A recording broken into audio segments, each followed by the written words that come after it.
Okay, so the goal of the lab was to make a basic Pokedex that looks like this.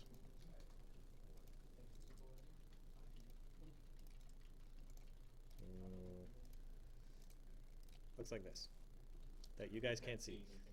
All right, looks like Optoma DLP projection system. Status message, no source found. Okay. You can see that now? Okay, cool. This is the basic Pokedex. I picked these 6 Pokemon, and you type in a Pokemon, and it gets you the name and the abilities that they have. You can type in an ability name, and it'll tell you that ability stats, and then it goes and takes you back to the Pokemon list. If you type in something that's invalid, it tells you, hey, I couldn't find that Pokemon. If you type in something that is valid but is an invalid move, then it tells you it can't find that move until you type in something valid. Okay. So that was the objective, is to make a Pokedex that returns these, and each one of these Pokemon have its own set of moves. So if I have Fire Spin, you can see it has Fire Spin there, and Venus, or it has to match exactly. That's the limitation to this. Okay. Hey guys, I'm trying to go over this. So if you are curious about how to get this done, then up here. Otherwise, I'm not taking any more homework anyway. So if you have anything else, if you want to finish this for the rest of your practice, and that's all good. I want to go over this lab, but I'm going to go over it kind of fast so that you guys get to see everything made from scratch, so that we have something here. So I'm literally going to start with 8 main 0. The reason is that there are a lot of pieces that go into this. However, a lot of these things are important to get right for making sure your program doesn't crash, and that your program actually has all the information that it's supposed to. So I'm going to close this down here. Okay. So I asked you guys to start with some structures. Very commonly, when you're working with a new project, you want to kind of define what your data looks like first. So these are the 2 structures that I called for: a Pokemon structure and a move structure. So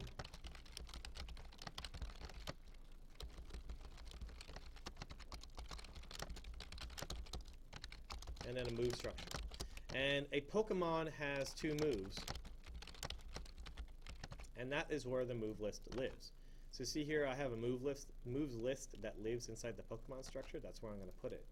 A Pokemon also has a bunch of stats. So I had HP, attack, defense, speed, all these things. So I'm going to have these 6 here. So I have attack, defense, special attack, special defense. What else did I have? Speed. And speed I had up here. And then I had a string for their name. And if you wanted their name, then you include the string header. Okay. This is our Pokemon structure. It defines all the properties of what it makes up a Pokemon, including the fact that he has 2 moves. And moves themselves have information in them. They just have power, accuracy, and accuracy. And they have a name as well to tell you what the name of the move is. Okay, so these are our 2 structures, Pokemon and moves. Okay. I'm going to have an array of these Pokemon, a global array of Pokemon pointers.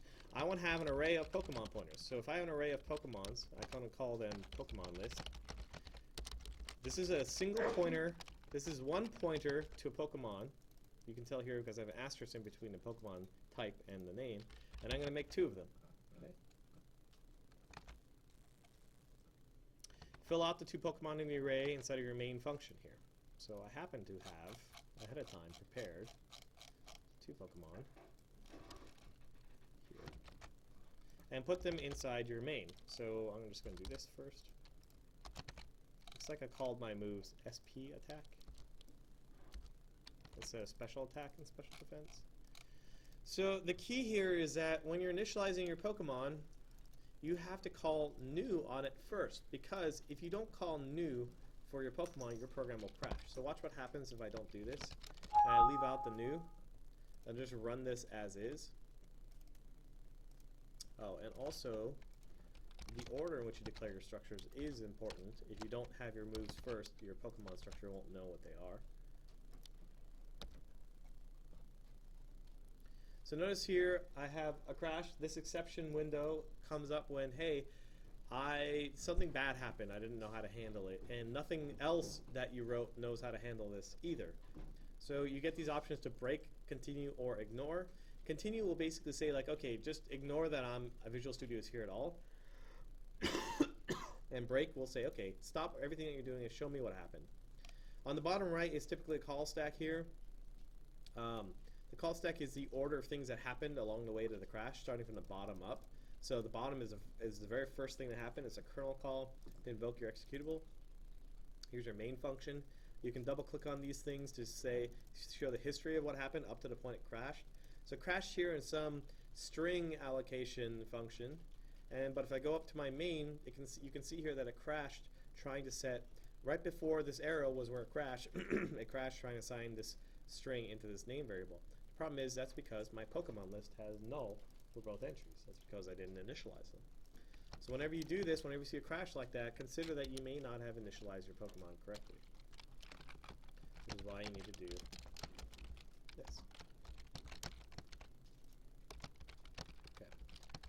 Now we have 2 Pokemon in our list, and now it will run and close immediately with no errors. Going down to our next thing in here, I want to write a function called print all Pokemon and takes no arguments and just prints the name of the Pokemon. So create a function called print all Pokemon, takes no arguments. I'm going to go to the bottom of my file and implement this function. And the way this is going to work is it's going to loop over all of my Pokemon and print out each of their names.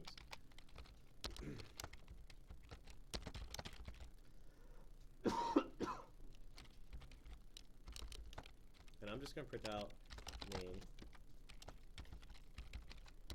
I'm going to grab the Pokemon list at I, and I'm going to grab their name out of it. The arrow operator here lets me dereference and get the value of something at the same time. I don't have to use the arrow operator. I could do this myself. This is also valid if you want to. It's exactly the same.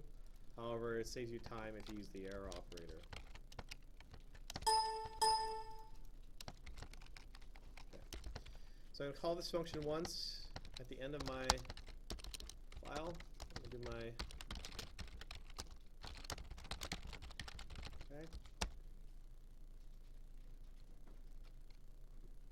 Those are my Pokemon name, Bulbasaur and Ivysaur. Make sure I do a...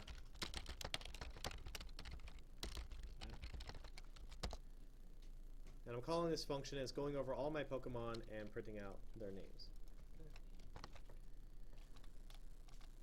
Next thing is to write a function that takes a single Pokemon and prints out that person's name. Okay. This takes a pointer to a Pokemon, like so. I'm going to call this one the variable name Pokemon. I'm going to implement it down here. And here is where you're going to print out all the stats. I happen to have some formatting for this already.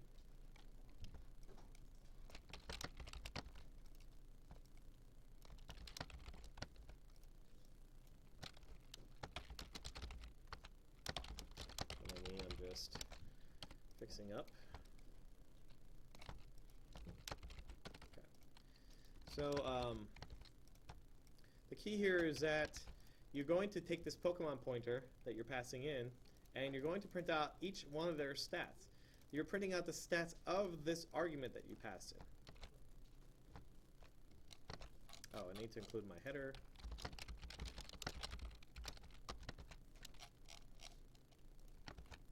And I'm going to call this function for whatever Pokemon I want to care about.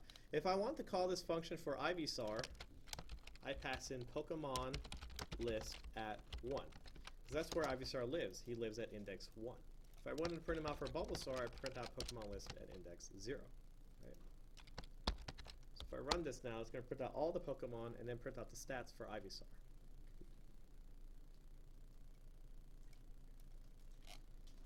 There's nothing really too special. This right here is the formatting stuff from 2 weeks ago when we did that lab. But then here I have the name and the stats for that Pokemon. Okay. I'm going to print out a function called print move, which is the same exact idea, except instead of a pointer to a Pokemon, I'm going to take a pointer to a move instead.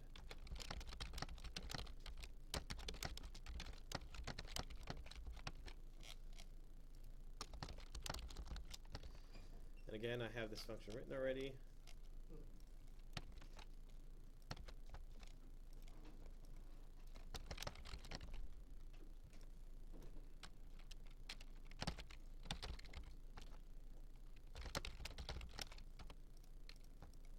Just fixing up this to use the namespace. And this print move will print out the moves for whatever I pass in as a move. I need to fill out 2 moves for each Pokemon first. Right now my Pokemon don't have any moves. So what happens if I try to print out a move that I don't have filled out? If I try to print out Ivysaur's move list at 0, what's going to happen here if this is not initialized? Well, it's going to go print a move that's null, right? So it's going to crash again. So if I double click on the area here, you can see that move, which I'm hovering, is CD, CD, CD, CD, which is not a valid memory address. That's actually uninitialized memory. If I actually go to the address here,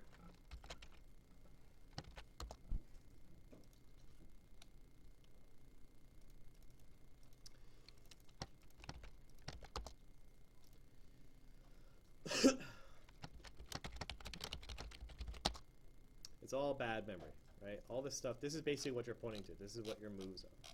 All question marks, because it doesn't know. That's because I haven't initialized, I haven't given these Pokemon any moves. So again, I'll go up to the top here and grab my moves. The way you initialize a move is you take your Pokemon that you care about, Pokemon list at 0, you go to his move list at 0, and you give him a new move. And then you can fill out the moves. You can fill out the field to that move. Same thing for their second move. So I'm just going to repeat this. I'm going to give my Bulbasaur Tackle and Growl. I'll give my Ivysaur Takedown and Razor Leaf. Okay?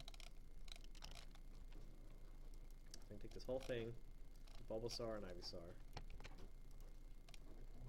I'm going to fill out their moves. And now I'm going to print out Ivysaur's first move, which will be Takedown, which will print out the stats for his Takedown move.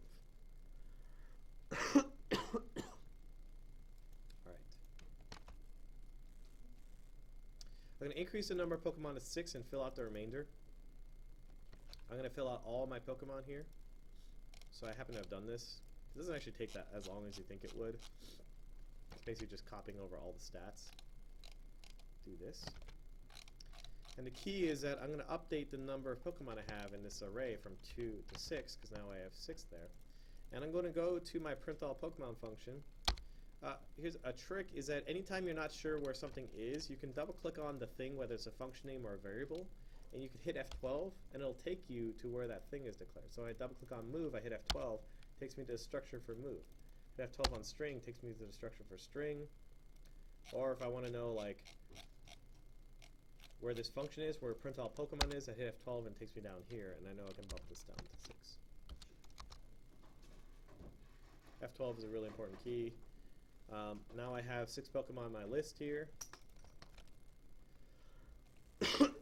Now we have to actually do the work of asking for which Pokemon you want to see for.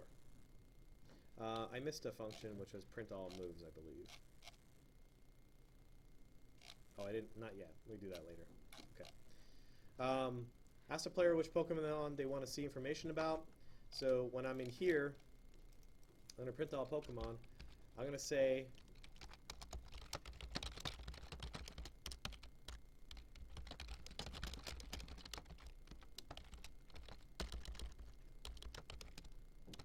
like so. I'm going to ask for a Pokemon name, which is going to be stored in a variable called Pokemon name, and put in this string. Now I need to actually retrieve the Pokemon that matches it, so I don't have a function for that.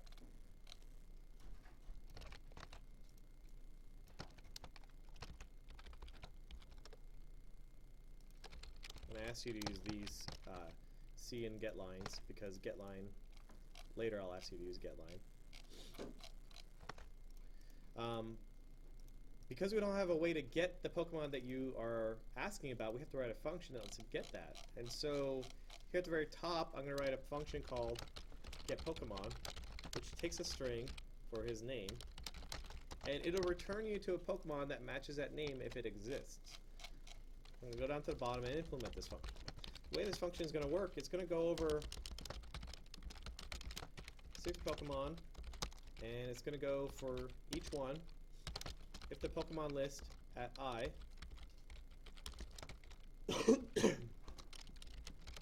is equal to the name that you pass in, you're going to return that Pokemon. That is the result. If you go through this entire loop and you haven't matched it yet, it means that you won't return out of this function. What you have to do here is return null as a result, because you haven't found anything. So what we're going to do is we're going to ask for the Pokemon here, found Pokemon.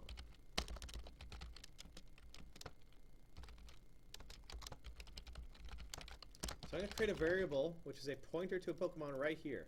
I'm not calling new here, this is just storing the memory address of where a Pokemon lives. I'm going to ask for a Pokemon. Okay. What I'm actually going to do here is I need to also test it to see that this thing is null, but for now let's just see. I'm going to print Pokemon, I'm going to pass in my found Pokemon, and then I'm going to exit. I'm just going to run with this for now. I'm going to type in Ivysaur, and it's going to print out Ivysaur's information. Cool. But what happens when I type in something that's invalid? I get nothing. I in fact get something that crashes Visual Studio. Or sorry, crashes the program, not Visual Studio. And that's because this Pokemon that I got passed in is null. Because I typed in gibberish, and what it found here was nothing that matched it. It went through and found nothing that matches, so I can't print out that Pokemon. Okay? So here's what we're going to do. I'm going to create a Pokemon variable, and I'm going to set it equal to null by default. And what I'm going to do is say while found Pokemon is equal to null, I'm just going to keep asking for Pokemon name. So it'll loop over and over and over again as long as this thing is null. So I'm putting this found Pokemon variable outside. So watch what happens now.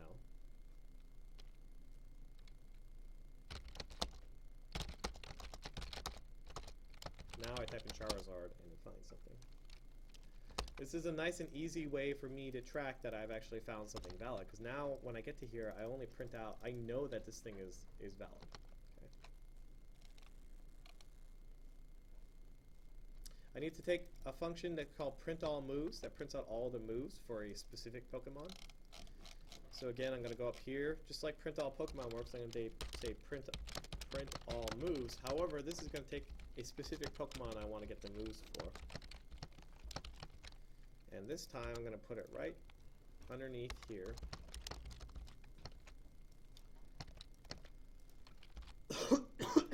And this is going to print out the moves for this Pokemon that I passed in.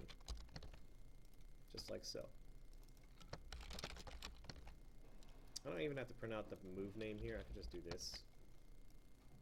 That's probably fine. This, in this case here, I'm taking a pointer to a Pokemon and I'm printing out all of his moves. I'm not printing out the move list for every Pokemon, just the one I've chosen. So here, I'm going to call this function now that I wrote after I've called print Pokemon. Actually, the way that we can do this is I can call this inside my print Pokemon function. So after I call print Pokemon, I can just call printAllMoves, passing in the Pokemon that you care about. The reason why this is kind of nice is that no matter what, I type in Charizard and I get his moves right here. Alright. And finally, I want to print out a specific move. I want to do the same thing, and I want to ask for a move. And while the found move is equal to null, I'm going to ask for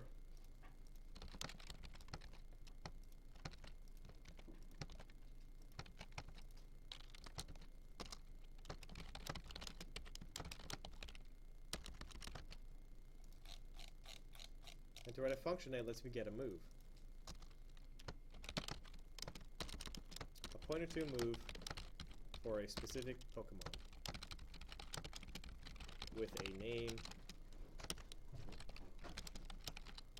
like so. This one's a little bit more involved because getMove needs to take in both the Pokemon and the name of the move you care about. So it takes two arguments here.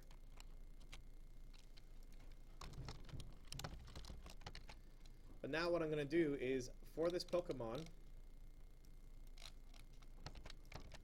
I'm going to compare if his move list name is equal to the name I pass in. I'm just going to return Pokemon at move list at I. Otherwise, again, I'm going to return null if nothing matches. So now, when I'm going through my loop, I can call getMove for the found Pokemon for the move input that I'm asking about. As long as this thing is null, it'll continually go through this loop. So I'm going to run this.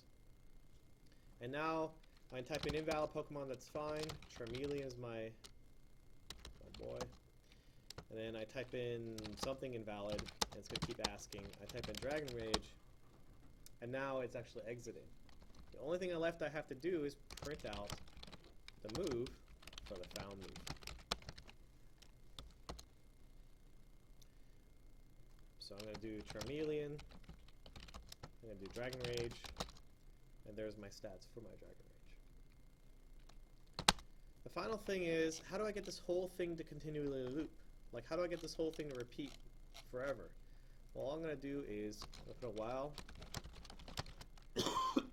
true, excuse me. I'm not actually contagious. Just print move. I put a while loop around this entire thing. So the whole thing is going to loop non-stop for as many Pokemon I want to find information for.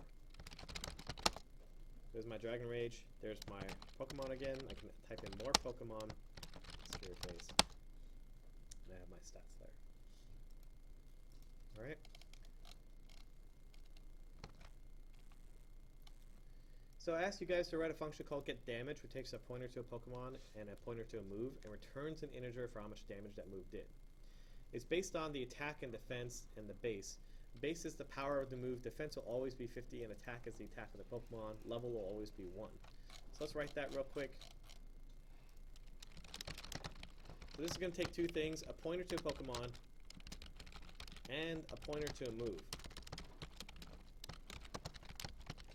And we're going to write this function at the very end of our file.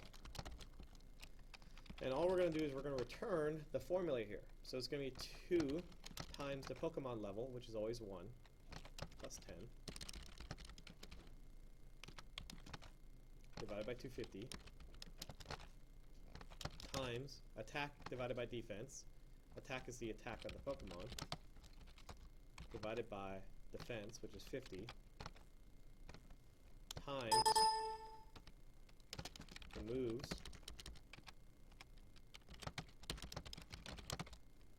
power, and plus 2. So this will return you the damage of that move.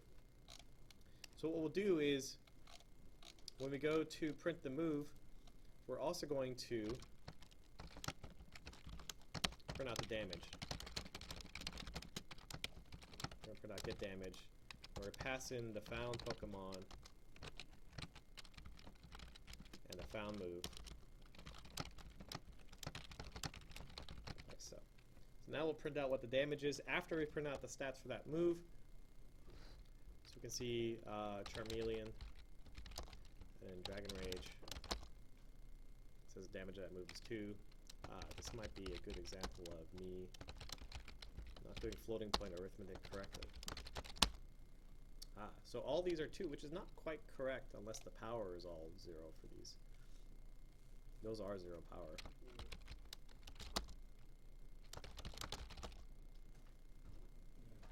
The damage is still 2. Anyone can tell me why. This is like one of our very first lessons, which I totally neglected. Why is this always going to return me 2? Well, it's because I'm doing integer arithmetic across the board with everything.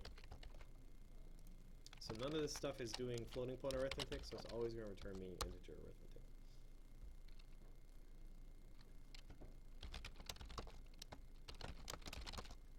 There we go. Now the damage of that move is 7.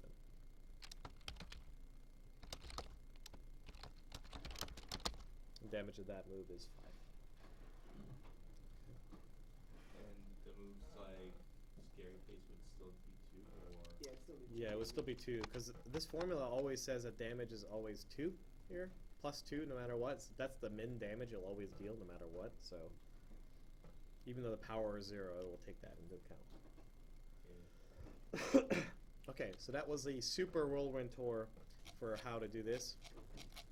And I apologize for going so fast on that. I know that I'd like to spend more time going through this, but I recorded this, so hopefully you guys will be able to watch it and get a better idea.